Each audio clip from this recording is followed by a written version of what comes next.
Hello guys, welcome back to my channel. आज जो है मैं आपको इनकम फ्रॉम हाउस प्रॉपर्टी का एक छोटा सा टॉपिक बता रही हूँ जो कि है interest on pre construction period. इसमें काफ़ी लोगों को कन्फ्यूजन रहता है, तो ये टॉपिक मैं शॉर्ट में और ढंग से आपको समझा देती हूँ कि क्या होता है, किस किस टाइम इसको देना होता है। अगर आपको क्वेश्चन में जो है डेट गिवन है कि इस टाइम पर लोन लिया गया है, ठीक है, जैसे मान लो आपका जो लोन है वो लिया गया था 1 अप्रैल को 2016 को, ठीक है, हम अज्यूम करके चल रहे हैं कि लोन जो लिया गया था वो लिया गया था 1 अप्रैल 2016 को, और उसकी जो कंप्लीशन की जो डेट थी, कंप्लीशन वो थी दिसंबर 2022, 31 दिसंबर 2022, ठीक है। हम ये मान के चलते हैं। अब यहाँ पर अगर आपको डेट दे रखी है तो आपने interest on pre construction calculate करना होगा, अदरवाइज आपको कैलकुलेट नहीं करना, नॉर्मल आपने इंटरेस्ट ऑन लोन देना होगा, ठीक है। अब प्री कंस्ट्रक्शन पीरियड में एक तो आपको लोन की डेट दे रखी होती है कि आपने लोन इस टाइम पर लिया है, दूसरा आपका कंप्लीशन डेट दे रखी होती है, तीसरी आपको ये डेट दे रखी होती है कि कंस्ट्रक्शन जो है वो कब स्टार्ट हुआ है, ठीक है, किस टाइम पे कंस्ट्रक्शन स्टार्ट हुआ है। ये मैं कंस्ट्रक्शन स्टार्ट होने की डेट भी मैं यही ले लेती हूँ अभी फिलहाल, ठीक है। अब देखो, सबसे पहले आपको जो लोन का जो अमाउंट है, जो इंटरेस्ट है वो कैलकुलेट करना होगा। अगर मान लो लोन जो है वो उन्होंने 1 लाख रुपीज़ का लिया है, जिस पर कितना परसेंट इंटरेस्ट लगेगा, 10% इंटरेस्ट लगेगा, ठीक है। क्वेश्चन में ये गिवन है लोन का अमाउंट जो है वो 1 लाख रुपीज़ है और इंटरेस्ट कितना लगेगा, 10% का। इस केस में आपने क्या करना है, सबसे पहले तो इंटरेस्ट ऑन लोन निकालो, कितना आ जाएगा, 10% का लगाओगे तो 10,000 का, ठीक है। 1 लाख के ऊपर 10% का अगर हम इंटरेस्ट रेट लगाएंगे तो कितना आ जाएगा, 10,000 का इंटरेस्ट है। क्लियर। अब देखो, अब हमने इन डेट्स को देखना है, ठीक है। 1 अप्रैल को ही कंस्ट्रक्शन स्टार्ट हुआ था और इसी डेट को लोन लिया गया, ठीक है। हम ये अज्यूम अभी फिलहाल करके चल रहे हैं। तो 1 अप्रैल से लेकर हमें कहाँ जाना है, 31 दिसंबर 2022 तक। ये वाला कौन सा ईयर है, 16-17 वाला, ठीक है। और ये वाला कौन सा ईयर है, 2022 वाला ईयर, ठीक है। ये भी वही ईयर चल रहा है। क्लियर है इतनी बात। ये कौन सा हुआ, 2022 वाला। अब हमें 16, 17, 17, 18, 18, 19, 20, 21, ठीक है, 21 to 22, इनका पूरा टाइम पीरियड कैलकुलेट करना होगा। 22 to 23 वाला, ठीक है, 22 to 23, इसमें तो पूरा साल ही गया। अब 1 अप्रैल से लेकर 1 मार्च तक फुल ईयर रहा, तो 12 मंथ्स का ही हुआ। 17-18 में भी सेम फुल ईयर रहा, इसमें भी फुल ईयर रहा, इसमें भी और इसमें भी। अब यहाँ पर 22 to 23 वाला जो हमारा ईयर है, 31 दिसंबर 2022 को मान लो कंप्लीट होना था कंस्ट्रक्शन, तो उस केस में 31 दिसंबर तक हम कैलकुलेट करेंगे।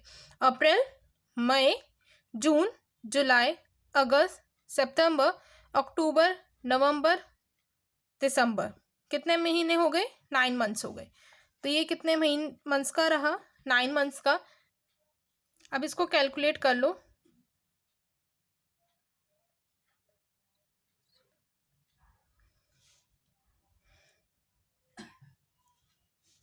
69, ठीक है। हमारे पास जो ये वाला इंटरेस्ट रेट था या इंटरेस्ट जो निकल कर आया था इंटरेस्ट रेट से, ये कितना है, 10,000 रुपीज़ का, ठीक है। अब आपने क्या करना है, 69 को तो ऊपर रखोगे, ठीक है, टोटल जितने मंथ्स कैलकुलेट किए हैं आपने उसको डिवाइड कर दोगे 12 से। 10,000 को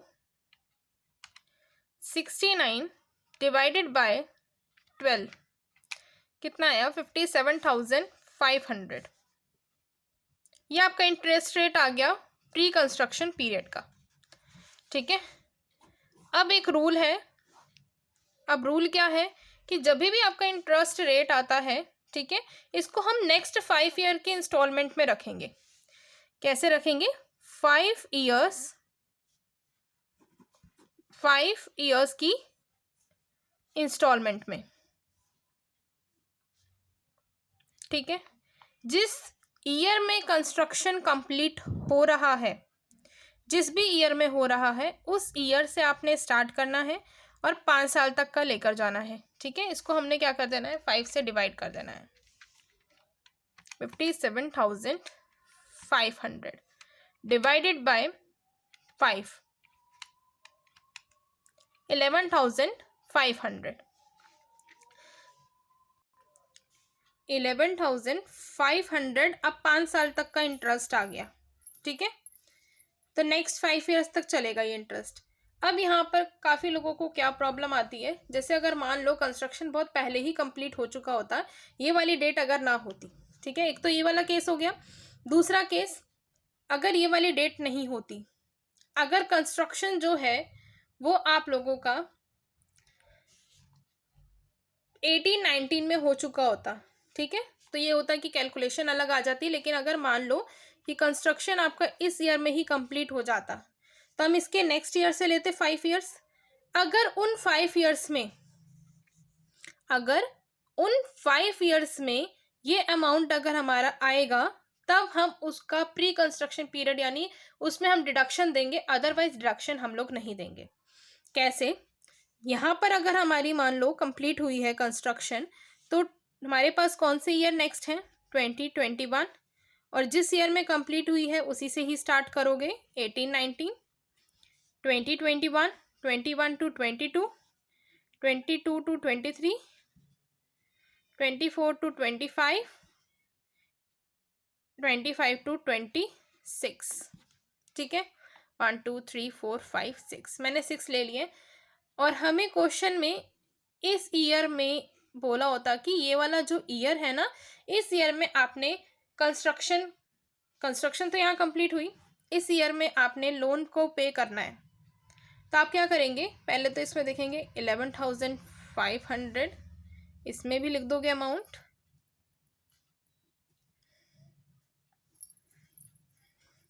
अभी 5 ईयर्स तो यहाँ कंप्लीट हो गए इसके इंस्टॉलमेंट्स के। अब जब 5 ईयर्स यहीं कंप्लीट हो गए, अगर हमें इस टाइम पे हम लोग एनुअल वैल्यू वगैरह सब कैलकुलेट कर रहे हैं, normal income from house property इस ईयर में मान लो कैलकुलेट करेंगे, तो उस केस में आप प्री कंस्ट्रक्शन की डिडक्शन नहीं दोगे, क्योंकि इस ईयर के लिए तो वो प्री कंस्ट्रक्शन वाला जो अमाउंट है वो बचा ही नहीं है। वो सारी जो जितनी भी इंस्टॉलमेंट्स थी वो पहले सारी हो चुकी हैं, कंप्लीट कर दी हैं, तो हम नेक्स्ट ईयर कोई भी इंस्टॉलमेंट नहीं देंगे, ठीक है। लेकिन अगर यहीं पर ही जैसे 11,500 अगर यहीं पर ही हमें निकालने को बोलते इस ईयर में इन्होंने बोला होता एनुअल वैल्यू वगैरह निकालो, इनकम फ्रॉम हाउस प्रॉपर्टी निकालो, तो उस केस में आप क्या करते? प्री कंस्ट्रक्शन की डिडक्शन देते। तुम्हारे नॉर्मल क्या केस बना? सबसे पहला आपने इंटरेस्ट निकाला, और अगर नॉर्मल यही वाली है केस, तो देखो अगर हमारा यही वाला केस होता 2023, तो आप क्या करते? 22-23 से स्टार्ट करते। स्टार्ट भी क्या करना, अगले 5 साल देना ही है, और आप इसी साल में का बना रहे हो, तो नॉर्मल आपने वो प्री कंस्ट्रक्शन की डिडक्शन तो दे ही देनी है, ठीक है। बाकी नेक्स्ट ईयर की जो भी होंगी उनकी भी वो इंस्टॉलमेंट्स बन जाएंगी।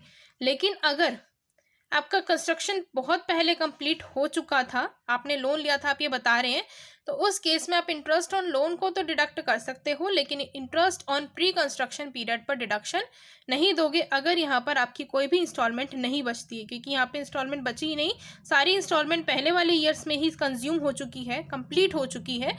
तो हम यहाँ पर ये वाली जो डिडक्शन है ये इस ईयर में नहीं देंगे, ठीक है। तो आपने ये ध्यान रखना है कि डेट क्या दे रखी है, किस ईयर में कंस्ट्रक्शन हुई है, उसके नेक्स्ट 5 ईयर तक हमारी चलेगी। अगर वहाँ तक चल रही है तो इसका मतलब अगर जिस भी ईयर में आपका लाई कर रहा है, जैसे जो भी मैंने बोला कि अगर 2023 का कर रहे हैं, तो अगर इसी ईयर में लाई कर रहा होगा कंस्ट्रक्शन की इंस्टॉलमेंट, तो आप नॉर्मल कंस्ट्रक्शन जो है interest on pre construction period उसकी डिडक्शन दोगे, लेकिन अगर वो ईयर 5 ईयर्स की इंस्टॉलमेंट में नहीं आ रहा तो आप उसकी डिडक्शन नहीं दोगे।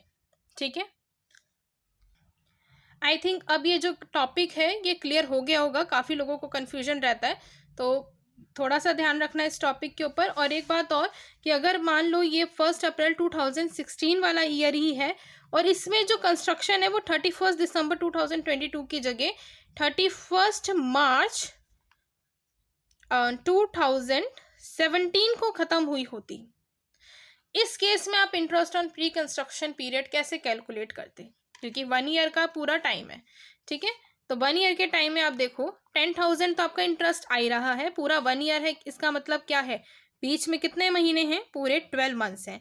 तो आप नॉर्मल 12 से मल्टीप्लाई करोगे, 12 से डिवाइड कर दोगे तो 1 आ जाएगा। तो इसलिए नॉर्मल सी बात है कि आप अगर जब भी नॉर्मल 1 साल का आपको पूरा पीरियड दे रखा है तो उस केस में क्या करोगे, जो भी आपका इंटरेस्ट निकल कर आएगा उसको नॉर्मली 5 से डिवाइड कर दोगे और नॉर्मल जितनी भी आपकी इंस्टॉलमेंट्स हैं उनको निकाल लोगे। और ये इंस्टॉलमेंट्स कैसे दोगे, 5 ईयर के अंदर।